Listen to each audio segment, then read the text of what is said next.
in a time full of war.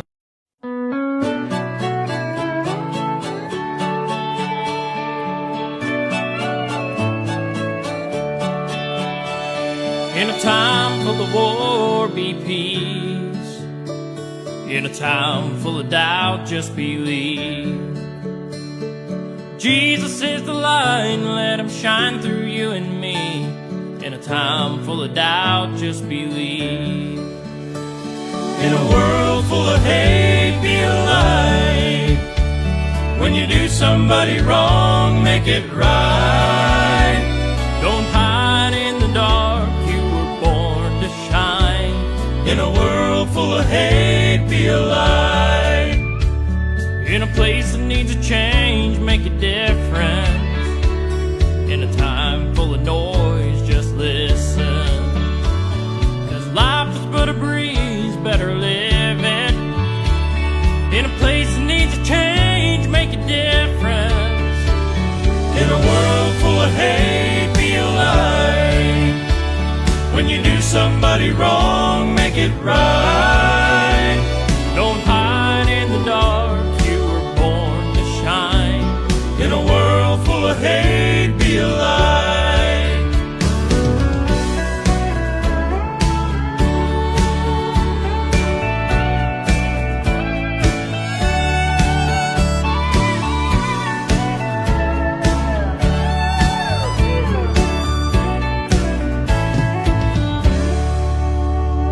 In this race that you're in, don't slow down. You only get one go around. Cross the finish line and hear the trumpet sound. In this race that you're in, don't slow down.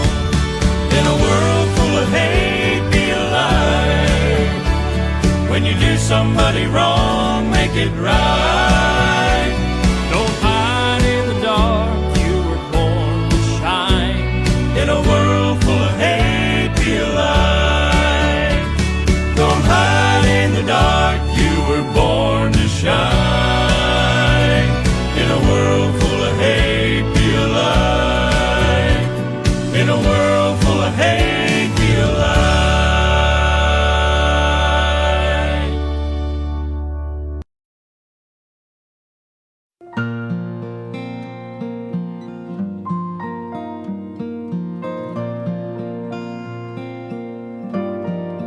When I see the sunrise in the morning, when I feel the wind blow across my face, and when I hear the sound of children playing, I know it's all part of God's amazing grace. And I believe there's a place called heaven. I believe in a place called Calvary. I believe in a man, his name is Jesus. And I believe that he gave his life for me.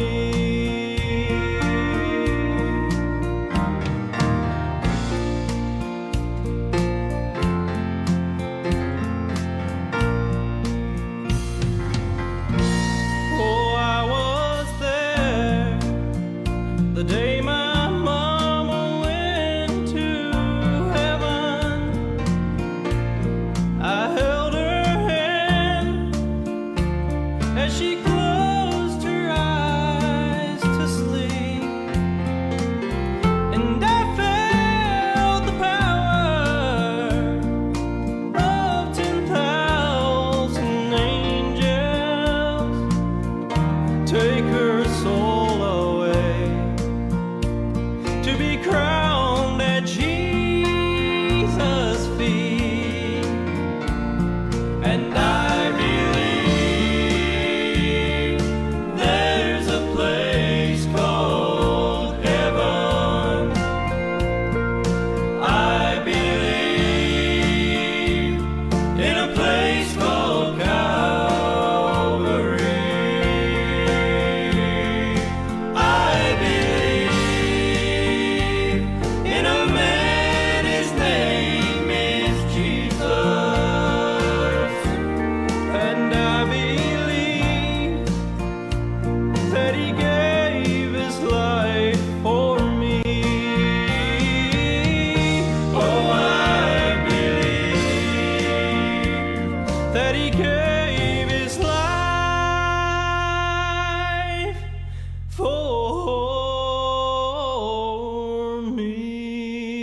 Morning, blessed good morning sa ating mga brothers and sisters. How are you doing today? And my prayer is that God will help you to see the reason of life. And I really praise God for another opportunity that we have. And this is the great blessing for this year. We are almost in the, you know, uh, new year. Ano po? Malapit-lapit na rin po at 2 weeks na lang at bagong taon na at tayo po ay magse-celebrate na ng panibagong ah, taon. At I believe the Lord will bless us this morning. Magandang umaga po, wherever you are. May God bless you and thank you for your prayers. Thank you for your continuous uh, service for God. You know, and I really thank God for that. Ano po? And again, we will proceed now in our topic this morning here in Newman every morning. And we are now in episode number of 507. And I really praise God for that. For almost 3 years that we're doing this. Nagpapatuloy tayo because we are committed for what God wants us to do. Alright, so batiin muna natin yung mga nandito ng maaga, no? Magandang umaga sa iyo dyan, Brother Jobs, good morning. And to all brethren there in BHP, good morning. And to all fellow, your workmate there, good morning to all hardworking BHP lab department. Good morning to Brother Dion Fieldman, my brother Dion Fieldman, wherever you are. Okay. God bless you. Good morning, Zach. Zach is don't have school today because yesterday is their all last day of school. Okay. Good morning to my lovely wife Grisel, and good morning, Sister Clarice. Good morning, Sister Shirley. Good morning, Ana Amelia. Sino pa ba nandiyan? Wala na. Kunti lang pala. Ako dami. Pero ganoon pa man, ay magpapatuloy tayo mga kapatid. At yan ang pinakamagandang gagawin po ng bawat isa ay yung tayo sa umaga ay nailalagay natin ang Panginoon. Nauuna natin ang Panginoon. Natututo tayo magbasa ng Biblia at natututo tayo magsimula ng ating gagawin sa pananalangin. Yan ang pinaka-the best mga kapatid. Ano po? At naniniwala po ko dyan na magsisimula yung maayos na araw natin. Okay?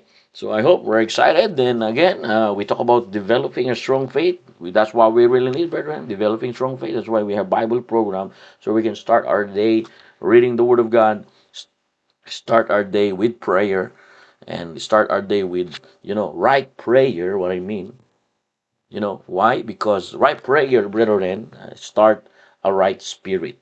Okay, if you have a right prayer, brethren, it will help you to start a right spirit every day. Okay, so again, I really thank God that He blessed us, He saved us, and He forget our yesterday and infuses us with new start and new beginning.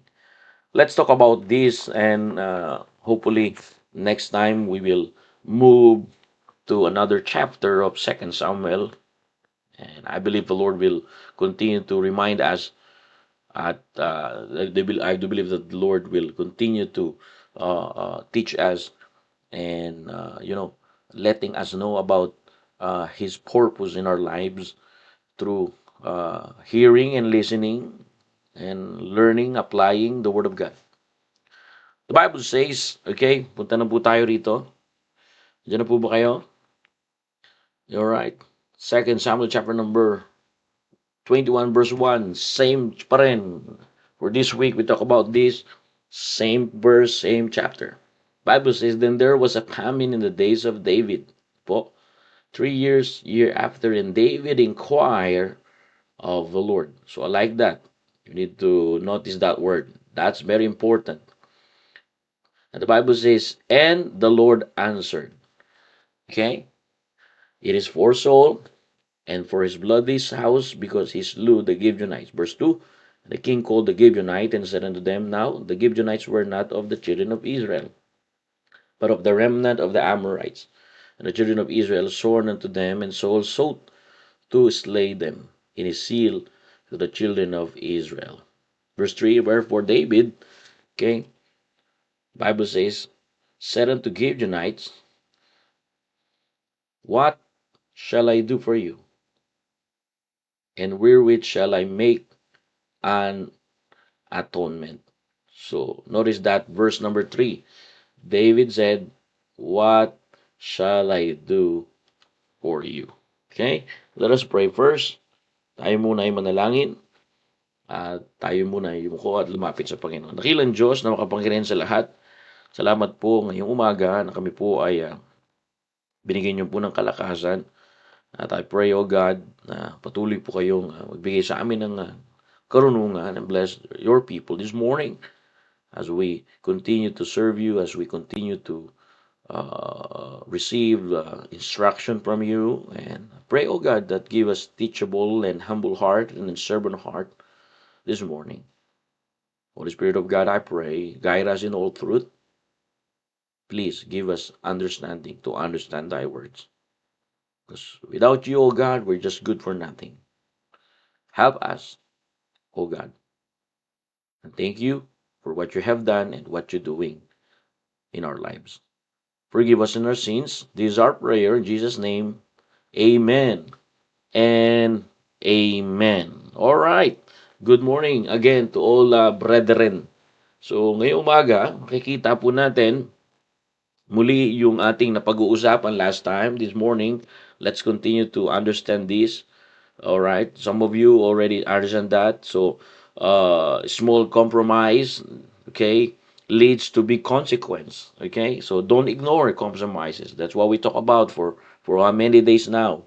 You know, because the Bible says soul hidden sin, okay, lead to a nation famine. But when the compromise was confessed and corrected, God restore the land. God restore the people. That's why last time we talked about for many days now, don't ignore the small things. So the story is, the Bible says when Saul's thought violating one covenant was no big deal. Bible says he hurt the Gibeonites. And the Bible says after he hurt Gibeonites, years made long years, the Bible says the famine strike. Okay? The famine. The Bible says small compromises create big consequence. And Israel, the Bible says, suffered 3 years of, famine because of a small compromise made long ago. This is what Saul did, to the Gibeonites. He broke, a covenant that the nation made with the Gibeonites. So, maliit na kompromiso. Salamat na napapaalahanan tayo ngayong umaga. Nagdudulot po yan, ng malalaking kahinatnan. Kaya bilang Kristiyano, napakaganda na magbantay. Hindi tayo magbantay ng kasalanan ng iba, kundi bantayan natin, mga kapatid, yung ating sarili. Lagi tayong magbabantay, lagi natin titingnan kung ano po yung sinasabi po ng salita ng Diyos, kung ano yung ini-instruct niya sa atin. Kasi doon magsisimula para mabantayan natin. Kasi mabilis tayong makakompromiso. Maya-maya okay tayo, pero maya-maya din, hindi na tayo okay. Kaya salamat meron tayong gabay na nanggagaling sa salita ng Diyos. But makikita nyo po rito, ang ginawa po ni David, napakaganda po ng ginawa ni David. Ito po naman ang pinakamaganda sa nagagagawa ng isang Kristiyano, no? Napakaganda pagka in-expose ng Diyos. God exposes compromises not to embarrass us. That's what we talked about many days ago. The Bible says, when the famine struck, David did not blame the people. David did not blame the weather or the economy. The Bible says he sought the Lord. He inquired. Okay? He seek the Lord. Right here in the text. He sought the Lord. And when God answered, he revealed a hidden sin from the past. He revealed the hidden sin from the past of Saul. You know? So you will see here, you will notice this, that God, like what we talked about last time, waited until someone was ready to listen. Inaantay lang tayo ng Diyos. Okay?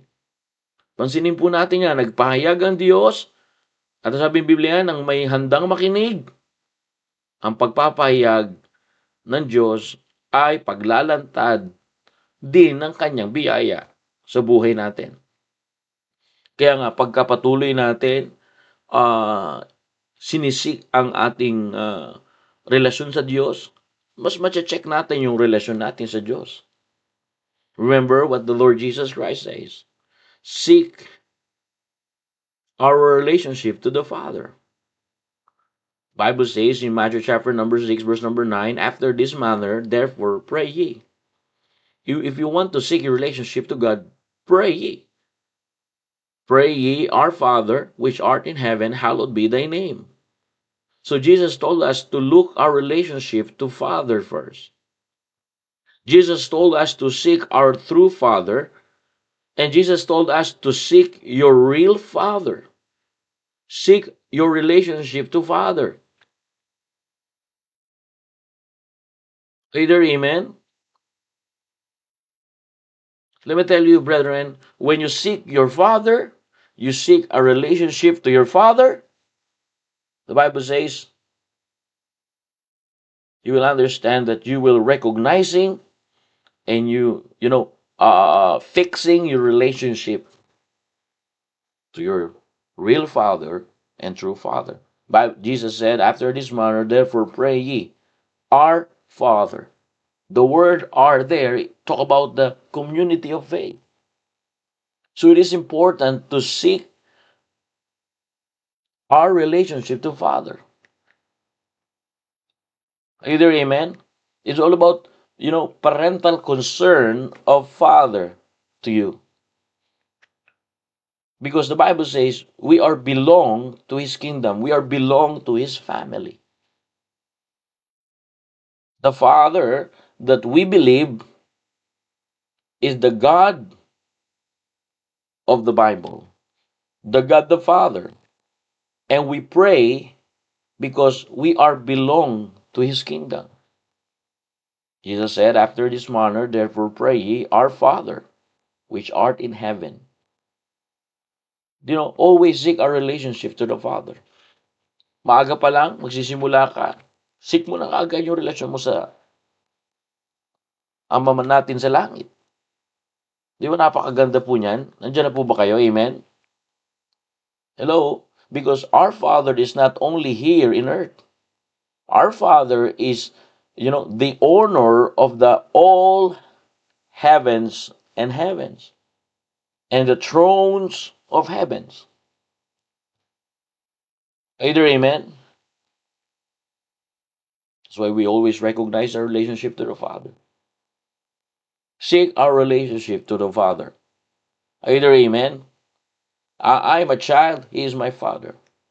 He is the master. I'm the servant, and He is the master. I'm just creatures. He is the creator. So always seek, and not only that, not only seek our relationship to the Father, but brethren, when David inquired of the Lord, what does it mean? Seek and be willing to obey the will of God. That's number 2. Not only to seek your relationship to the Father, but seek and be willing to obey the will of God. Bible says, Jesus told us that our Father which art in heaven, hallowed be thy name. Verse number 10 in book of Matthew chapter 6, thy kingdom come, thy will be done, in earth as it is in heaven. Brethren, listen to this. If you obey God in your life, God is simply saying what is happening in heaven can happen here on earth. If in heaven enjoying, real joy, if having enjoying real love, if you obey God's will in your life, God simply saying, God's word simply saying, what is happening in heaven can happen here on earth. Either amen? Kaya nga, pagka umaga pa lang, okay, hindi natin maintindihan. Umaga pa lang, parang kakaiba na yung nararamdaman natin. Pero mga kapatid, napakalaga na maaga pa lang, sinisik na natin yung relasyon natin sa Diyos. Kagaya ni David, sa loob ng 3 taon na tagutom, okay, bakit nga nagkakaganto? Ang magandang ginawa ni David, hindi niya, mga kapatid, sinisi yung mga, ano pa man ang dapat niyang sisihin, hindi niya sinisi yung tao, hindi niya sinisi yung panahon, kung bakit di pa umuulan at tagutom at tag-init, hindi niya sinisi. Ang ginawa ni David, mga kapatid, sabi po ng Biblia, ay siya po ay lumapit sa Panginoon. At ganoon din tayo. Paano natin ito may papamuhay bilang mga anak ng Diyos? Lalapit tayo sa Diyos. I-check natin yung ating pag-uugali at ang ating relasyon sa Diyos. At pagkatapos natin ma-check yan, okay? Paano pa natin i-check yan? Sa pag tayo ay lalapit sa Diyos sa pamamagitan ng panalangin. Church, it is important when you seek the Lord, it should always through prayer. Because prayer is acknowledging, God. Prayer, brethren, simply means, okay, in Hebrew word, tefillah, which means to beg, to beseech. So prayer is simply talking with God because prayer is a commandment of God. God has commanded us to pray to Him and to Him alone. Amen? That's why my prayer is that God will help us to see the real reason of life.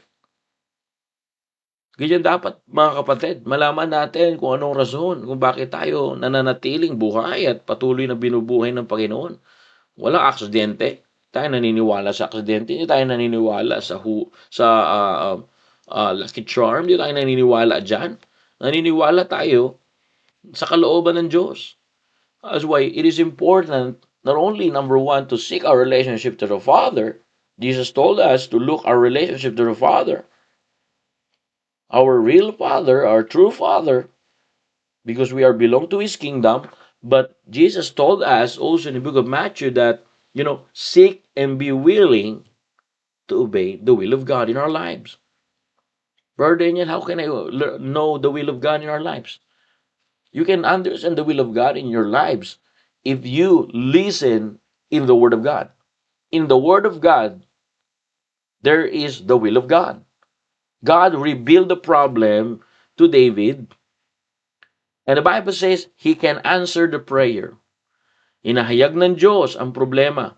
3 taong tagutom.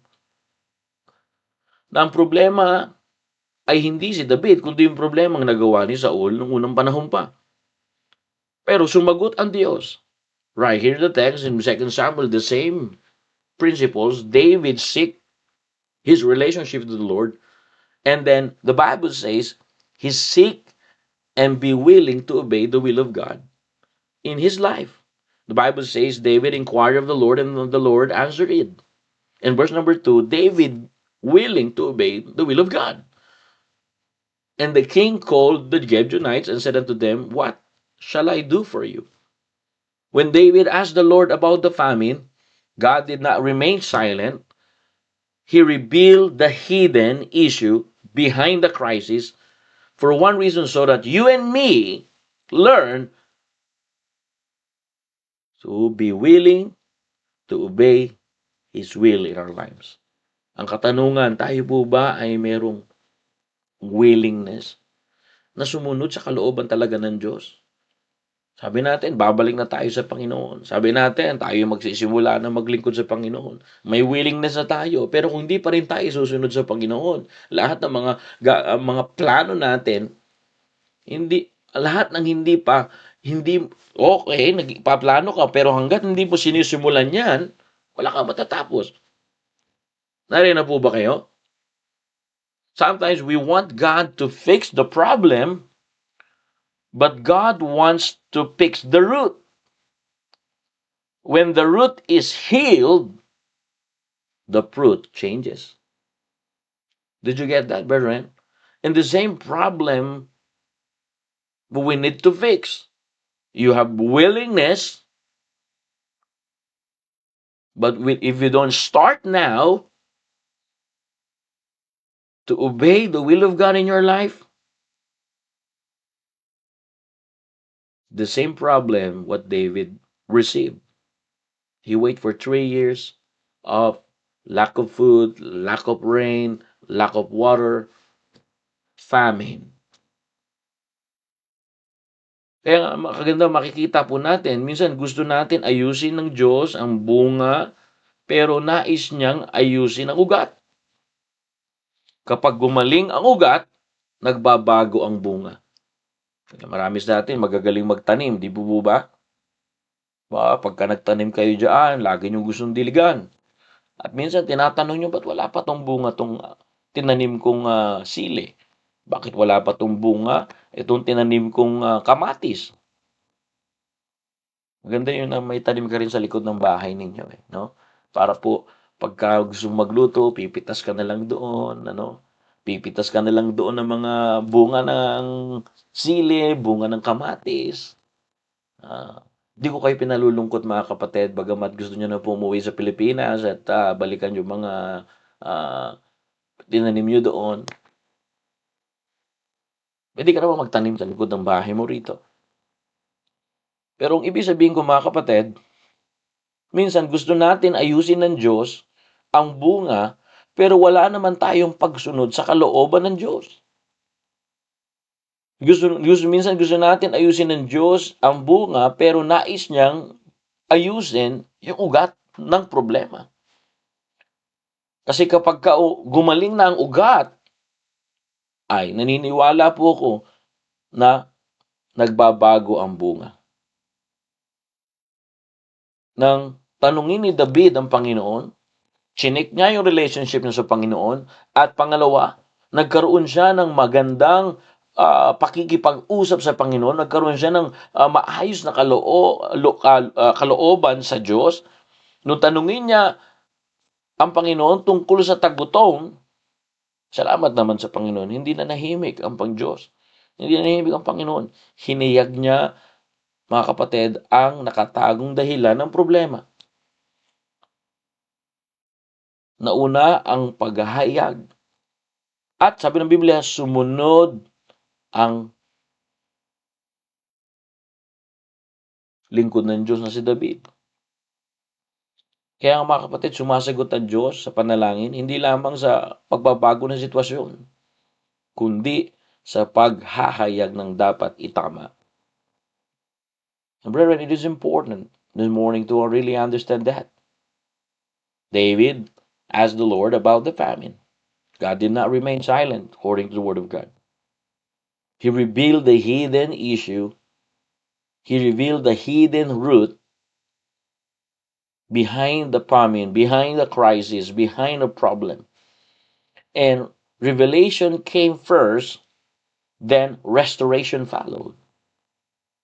Do you know that God answered prayer not only by changing the situation, but by revealing, what needs to be corrected. Sometimes we want God to fix the problem. Like what we said, God wants to fix the root issue. Because when the root is healed, the fruit changes. So seek and be willing to obey the Lord. The same principles that Jesus talked about in Matthew chapter number 6, verse number 10, thy kingdom come, thy will be done in earth as it is in heaven. Because if you seek and be willing to obey the will of God in your life, what's happening in heaven can happen here on earth. If the heaven obey God's will, here on earth, we need to obey God's will too. Kung yung mga nandoon sa langit ay sumusunod sa kalooban ng Diyos, dapat din tayo dito mga nasa lupa ay dapat sumusunod sa kalooban ng Diyos. If the heaven obey God's will, here on earth, we need to obey God's will. Remember, in heaven, no more sickness, no more discouragement, no more pain, no sorrow, no cancers. So the Bible says, thy kingdom come, thy will be done. So when we seek and be willing to obey the will of God, what's happening in heaven can happen in earth. What does it mean? In heaven is full of love. Here in earth must be full of love. If heaven is full of joy, here on earth must be full of joy. If heaven is full of worship, here on earth must be full of worship. If heaven is full of forgiven people, here on earth must be full of forgiven people. So what's happening in heaven will happen here on earth when we seek and be willing to obey the will of God. Either amen? So ganun lamang. David seek the Lord, and the Lord answered, the Bible says. David asked the Lord about the famine. But praise God, God did not remain silent. And the Bible says revelation come first, then restoration followed. If you want to restore back to God, if you want your loved ones restored back to God, if you want, your friends restored back to God, seek and be willing to obey the will of God.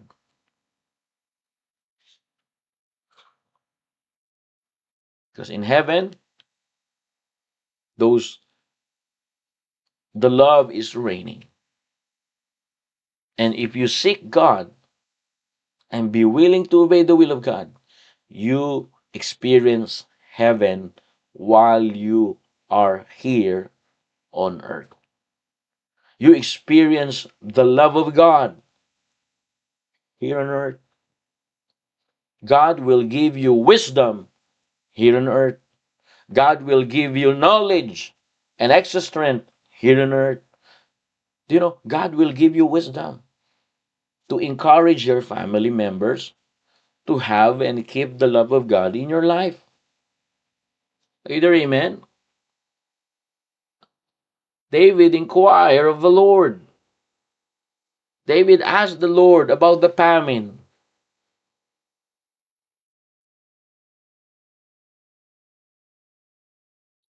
So lumapit ang Diyos. Wala na yata akong kausap ngayon. Magandang umaga. Amen. Napaka-busy po ng mga kapatiran natin ngayon. Brother Joel, hindi na naman jumoin. Busy daw po raw siya. So mga kapatid, napakaganda po na makita po natin ito.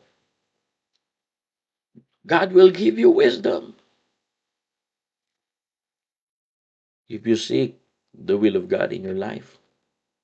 God will give you wisdom to encourage your family members. Maybe you have family issues right now, but God will give you wisdom to encourage your family, to have forgiveness, to have love, to keep the love of God in your home. Brethren, you need to have many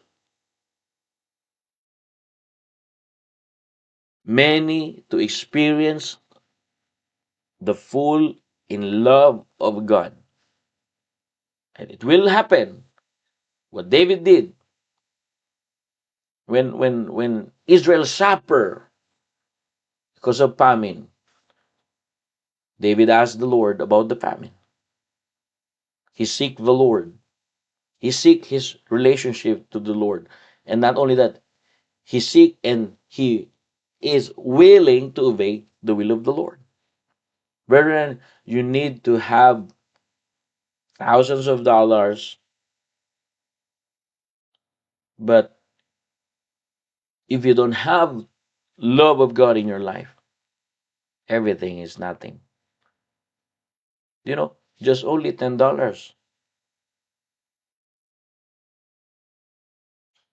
And if you have love of God, Brethren, even you have $10, everything is all right. The reason even we have amount of money is still we are empty. The reason even we have amount of money is still we have full of hatred. The reason even we have amount of money is still we have pride in our heart because you don't obey the will of God in your life. Why? We still empty because you don't seek and be willing to obey the will of God in your life. You know why we still fighting? Because there is no love of God. But if you seek the and be willing to obey the will of God, it's not about your money. It's not about your things that you possess. It's about now the will of God in your life. If you seek and be willing to obey the will of God, do you know God sees the needs and He knows all that we need to do here on earth. And brethren, He expects us to pray. But the Bible says prayer unlocks the storehouse of His blessing and allow Him to move in our hearts. Just like what happened to David. Israel suffered 3 years of no food, no rain, no water. And David prayed to God. David asked the Lord about that. And prayer unlocks the storehouse of His blessing. And allow Him to move in our hearts. And brethren, this is a powerful tool. God has so much that He wants to give us. Marami ang Diyos niyan. Kaya nga, ang kailangan lang ng Diyos, yung unahin natin siya. May mga priorities tayo, of course, kailangan tayo magbayad ng bills, kaya tayo nagtatrabaho. Pero mga kapatid, wala nang tatalo sa uunahin mo ang Diyos. At pagkatapos nun, unahin ang Diyos, susundin mo yung kalooban ng Diyos. Kasi alam mo ba kung kaibigan, kaya ngayon meron pa rin tayong kahirapan, meron pa rin parang kulang sa puso natin. At hindi mawala-wala yung galit natin dyan, meron pa rin tayong hatred dyan, nandyan pa rin nagtatago. Kasi wala tayo doon sa kalooban ng Diyos. At napakaganda ngayong umaga na pinaliliwanag ng Diyos na pag tayo sinik natin yung kalooban ng Diyos at tayo ay sumunod sa kalooban ng Diyos, tayo po ngayon ay pagpapalain.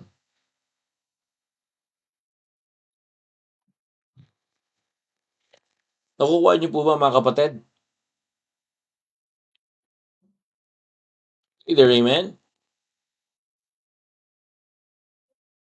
Hello?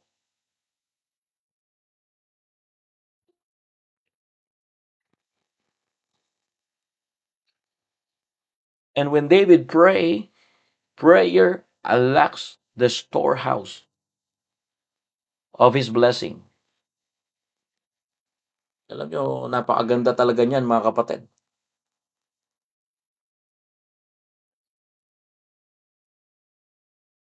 And praise God for that, brother.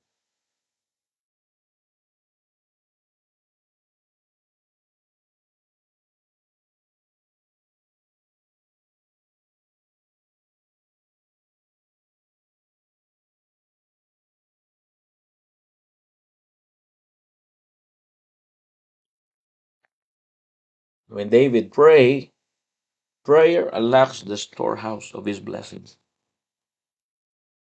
And that's what will happen, brethren. Healing comes when we not hiding. Amen? Confession through prayer opens the door of restoration. So David prayed, David asked God about the famine. And when the truth came out, the Bible says, restoration followed. Kaya nga, makikita po natin, stop hiding, start healing. God already knows. He's just waiting for you to come into the light.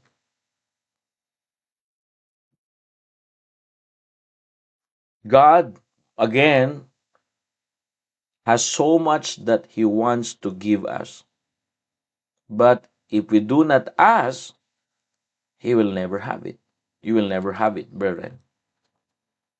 So may kita po natin dyan, seek and be willing to obey the will of God. There's nothing new here, brethren. And like what I talk about some many times, you know, repetition is the mother of learning. We just, paulit-ulit na ito, wala pa ring pagbabago. Kaya nga, ngayong umaga, napakaganda na makikita po natin ito. Don't ignore what God reveals in prayer.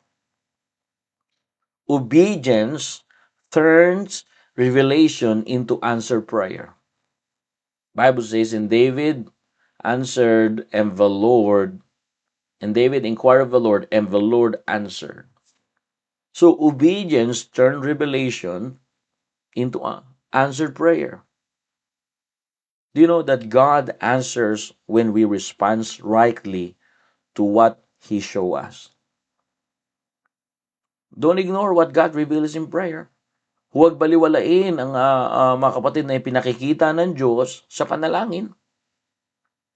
Obedience turns revelation into answered prayer. What does it mean? Ang pagsunod natin sa kalooban ng Diyos ang nagiging daan mula paghayag tungo sa kasagutan ng Diyos sa buhay natin.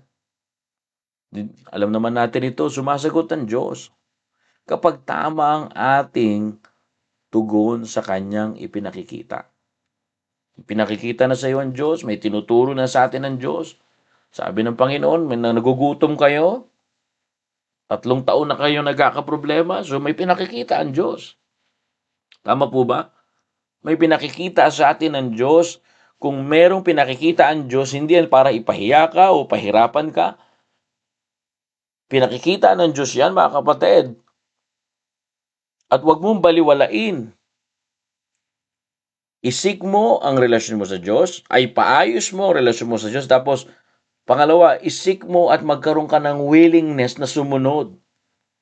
Kasi yung pagsunod natin, ang pagsunod ang nagiging daan mula sa pagpapahayag tungo sa kasagutan ng Diyos. Obedience turned revelation into answered prayer. Either amen? It's just like, for example, it's just like a doctor answers a patient by giving the correct diagnosis. Before the cure, the doctor answers patients by giving correct medicine. Do you know, God does the same. He reveals before He restores. Pagaya ng mga doktor natin, pagka kinausap tayo ng doktor, sumasagot ang doktor sa pasyente sa magitan ng tamang gamot na kanyang ibinibigay bago siya malunasan. Ganun din po, mga kapatid. Ang Diyos ay nagpapahayag muna bago ikaw ay gumaling at manumbalik at lumago na. So pagka pinakita ng Panginoon kay David na kaya kayo nagugutom, merong pang kailangan makonfess, meron pang kailangan maihayag. Mga kapatid, hanggat wala pa tayong kino-confess, tuloy-tuloy yan, nandyan pa rin tayo. Hanggat hindi natin iniiwan yung dapat nating iwan, maaari meron kang alam sa Biblia, kung hindi naman naayon yung buhay mo sa Biblia, ay baliwala din yun, mga kapatid. Nariyan na po kayo? Hello? So, napakalaga na makita po natin yan.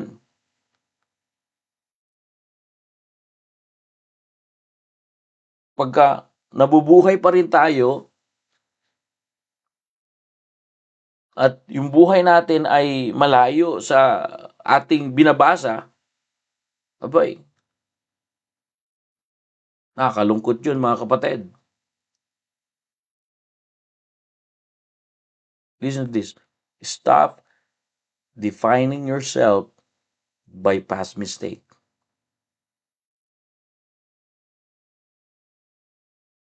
Nangyari na po yan. Ito na yung kalagayan mo nakaraan. Okay, nagkamali ka, pero huwag mo kundinahin yung sarili mo. Hindi ka niligtas ng Diyos para kundinahin. Kaya nga, itigil mo dahil sasabihin mo, mali kasi yung ginawa ko, mahina kasi ako. Tama na, stop mo na yan. Balik ka dun sa kalooban ng Diyos. Brethren, stop defining yourself by past mistake. Let's start to seek and be willing to obey the Lord. Are you there, amen? Because our identity begins with being reconciled to God.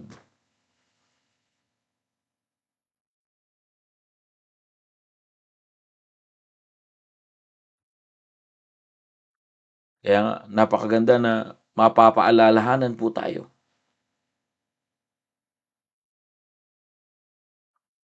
Choose friends who pull you closer to God. Choose friends that following the will of God. Stay away from immorality and learn to guard what you watch and entertain.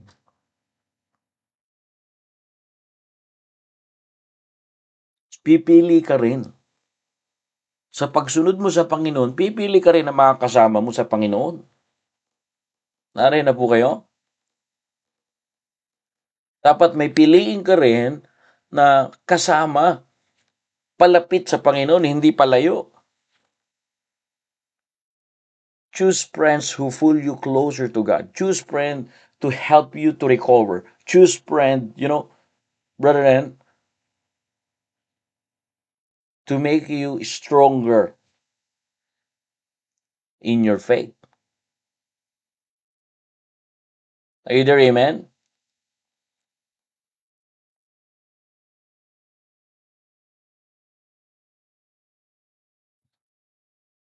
So David, the Bible says, received 3 years of famine. But David seek his relationship with the Lord. And the Bible says, seek and he is willing to obey the will of God in his life. May kita po natin yan. Dito po sa ating binabasa. God shows the real issue behind the problem. So inihayag ng Diyos ang ugat ng problema. Hindi lang ang bunga, kundi yung ugat.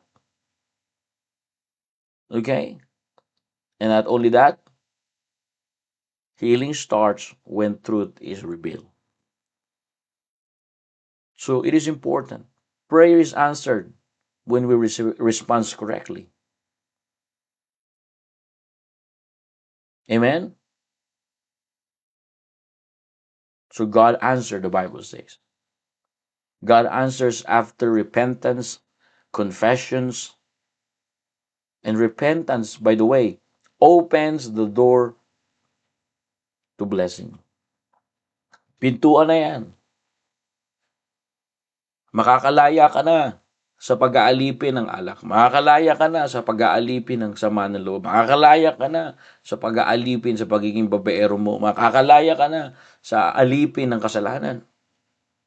Pagka natutunan natin magsisi sa pamamagitan ng panalangin. Sumagot ang Panginoon. Nagkaroon sila ng repentance, pagsisisi. Sumagot ang Diyos matapos ang pagsisisi at pagwawasto. God answers after repentance and correction. And repentance opened the door to blessing. And let me tell you this, God restores what was broken. Amen? He can use your mess to message. And let me tell you this, God restore what was broken. With God, nothing is impossible, right? But you need to repent. And repentance is open the door to blessing. Because God answers after repentance. There was a famine in the days of David, 3 years, year after year. And David, we already highlighted there in the screen, inquired of the Lord, and the Lord answered. God answers after repentance. So makikita po natin dyan. So, dalawang bagay lang. May pinapahayag sa iyo ang Diyos, ibig sabihin, may inahayag sa iyo ang Diyos. So, huwag kang magpanik, huwag kang mag-worry, huwag kang mag-alala masyado. Dahil ang Diyos naman ay naririnig, hindi mo pa nga hinihingi eh. Sabi ng Biblia, alam niya na yung kailangan mo eh. So, inaantay ka niya lang lumapit.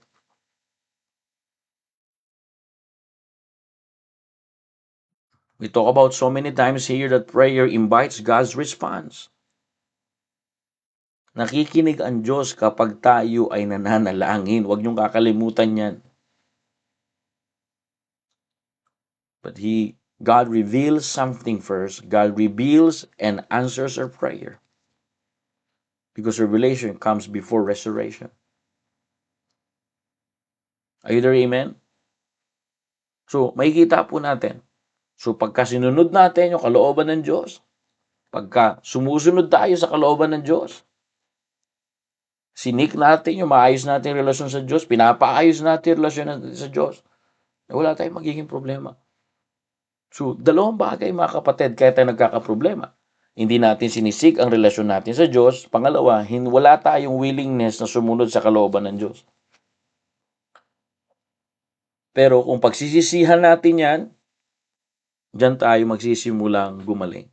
Diyan ihahayag ng Diyos ang ugat ng problema. Hindi lang ang bunga, but yung ugat ng problema. May mga bunga ang problema, pero pagka naayos yung ugat, napaayos natin yung ugat, mga kapatid, wala na tayong magiging problema sa bunga.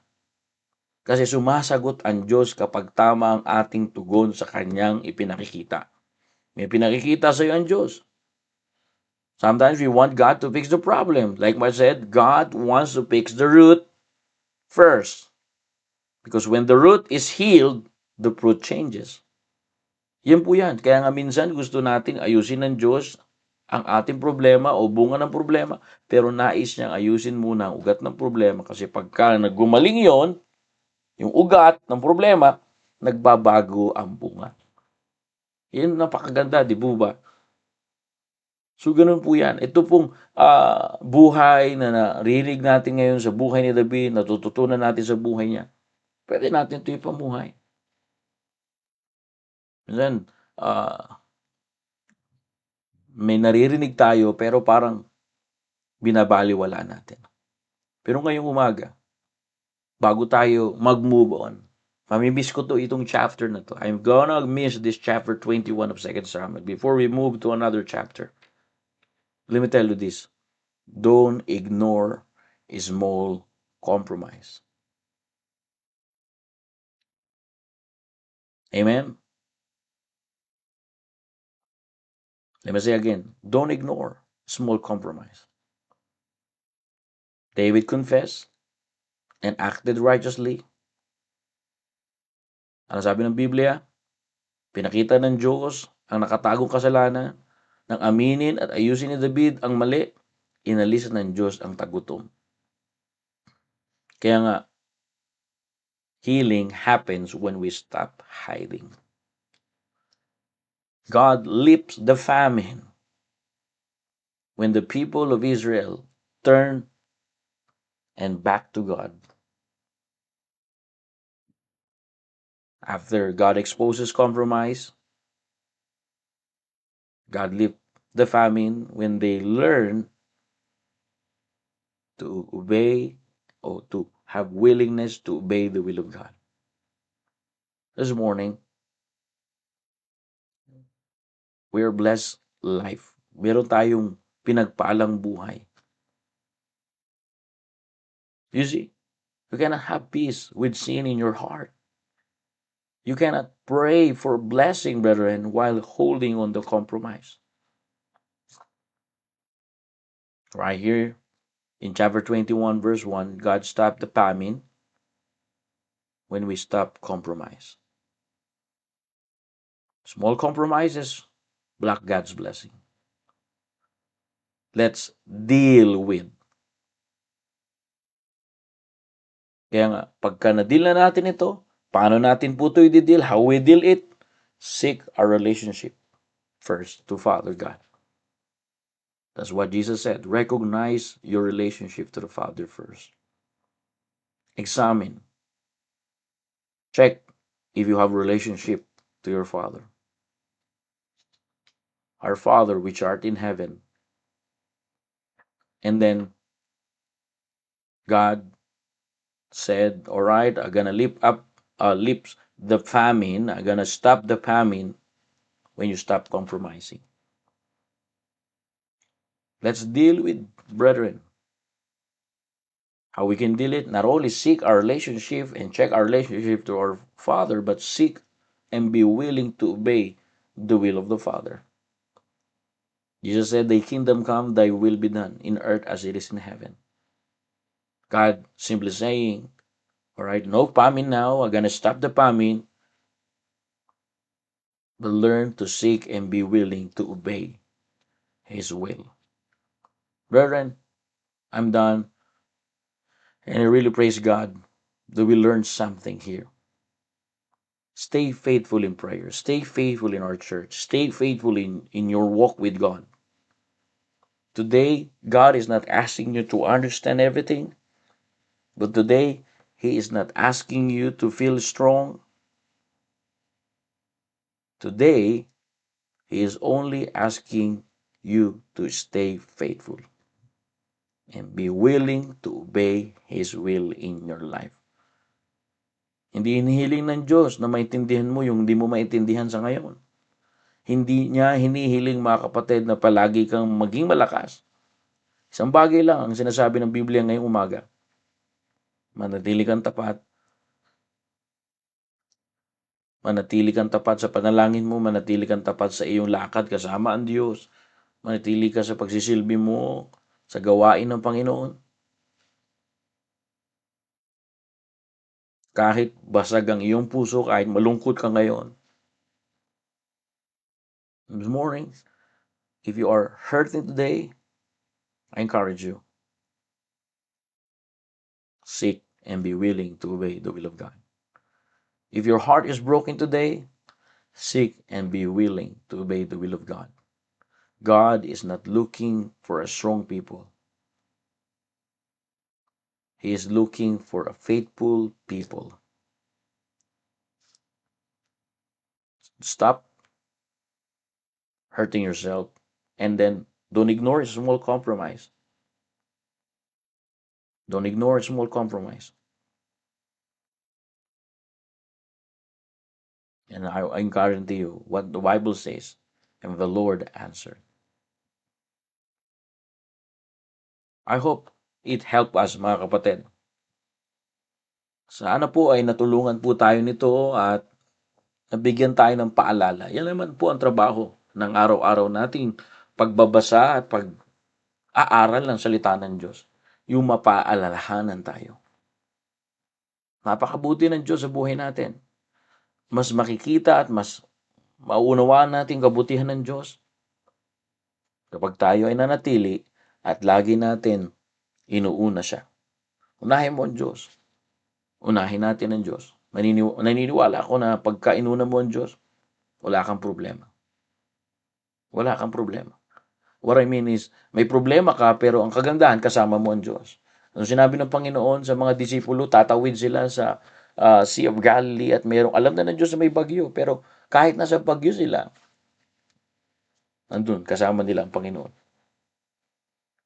Kahit may problema ka, pag inuna mo ang Panginoon, kasama mo ang Panginoon, kasama mo siya sa problema mo, ay, mga kapatid, sa totoo lang, walang ah, mangyayari hindi maganda sa iyo kasi kasama mo ang Panginoon at inuuna mo ang Panginoon. Pero pag the more tayo nagtatago, the more tayo hindi gagaling. Ang itinago natin ay hindi magagamot ng Diyos. Pero pag ipahayag natin yan at unahin natin ang kalooban ng Diyos, ayan, kanyang lilinisin yan. What we hide, God cannot heal. What we confess, God can cleanse. Let's pray. Heavenly Father, thank you, Lord, for this morning. Thank you for reminding us. That's the main purpose of Bible program every day. To remind each everyone. To remind me, oh God. To remind your people. Thank you for your words that remind us. Because many people want healing without honesty. Many people want restoration without repentance. And thank you for your words that reveal your will. And if we seek and be willing to obey your will, everything is all right. Because what we hide, God, you cannot heal that. What we confess, you will always forgive. Thank you for the life of David. And when David asked you about the famine, the truth came out. Exposure was not the end, but is the beginning of healing. Lord, I pray, Holy Spirit of God, give us extra strength to follow. And I pray, oh God, what we don't understand right now, what we cannot understand right now, Lord, please, Holy Spirit of God, help us to understand. Give us wisdom. Thank you for your revelation. And the Bible is complete revelation about who you are. And thank you for teaching us that we don't ignore a small compromise. And thank you that every time we pray, every time um, well, we ask you through prayer, your word said that you always listen. Thank you for answering our prayer. Thank you, oh God. Thank you for life that you give to us. Thank you so much. Forgive us in our sins, O God. Cleanse us from our iniquity. This is our prayer, in Jesus' name. Amen and amen. Okay? So, I hope tayo po ay napaalalahanan at salamat sa Panginoon. Tayo po ay may ganito pong pag-uusap. Okay? Sa mga kapatiran na nakikinig, ay magpatuloy po tayo. Yun lang ang maigi dyan. At kung ano yung naririnig natin, nasubukan natin ipamuhay. Walang mawawala sa atin pagka ipinamuhay natin yung narinig na natin. May nawawala at may nasasayang na panahon pagka hindi natin, mga kapatid, pinamuhay yung naririnig natin. Okay? At please pray for our activities today and till our worship days this coming Sunday. At please pray for our ministry here in Newman and in Perth. At patuloy tayo. Okay? Sa mga kapatiran na nandiyan ay magpatuloy tayo at i-enjoy natin itong mga panahon na meron tayong time sa ating family. Alright? Always, like what we talked about last Sunday, is let's all about learning the real reason of this season. Okay? God bless you and Merry Christmas. And we'll see if we have Newman every morning next week. I'm not sure because we're so busy to prepare our community service in Perth. So please pray for our ministry in Perth. And please pray for our soul winning and discipleship. And please pray for our coming event. Thank you very much, brethren. and let's proceed to another chapter of Second Samuel next time. Alrighty, God bless you more. May God bless you. Alright, batiin na lang natin yung mga brothers natin dito. Good morning again. Salamat po. Dito na pala si Sir Ronalet. Si Alexander Dulia. Good morning po. Amen, sir. Brother John Burr. Ito pala si Brother John Burr. Akala ko, wala na si Brother John Burr. Amen. Okay, good morning po sa inyo dyan. At si Canlas Nicole Bell. Alright, good morning, Pam. Morning, Nanay Helen. Amen. At sa iba pa. Good morning, Brother Gerald. Okay, good morning. And may God bless you for the whole day. Brother Jimboy, good morning then.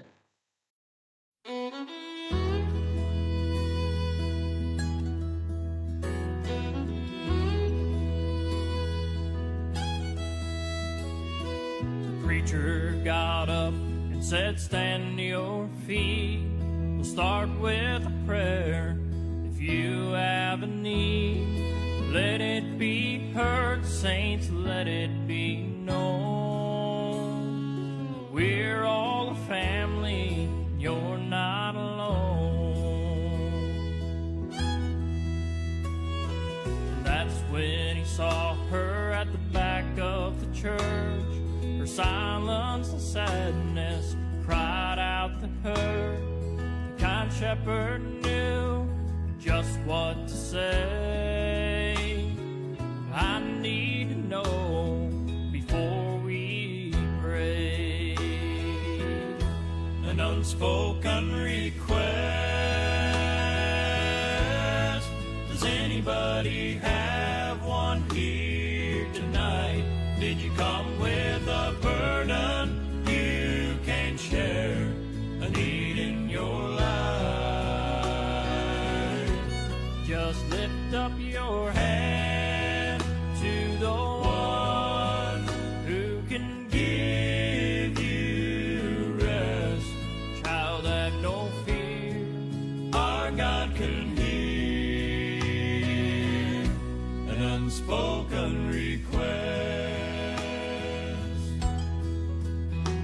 Well, the preacher whispered as she raised her hand, "Sweet Holy Spirit, come by her and stand." As the tears started flowing, he had no doubt that in the throne room of heaven, her secret was out. An unspoken request. Does anybody have one here tonight? Did you come with a burden you can share? A need in your life? Just lift up your hand to the one who can give you rest. Child, have no fear, our God can hear an unspoken request.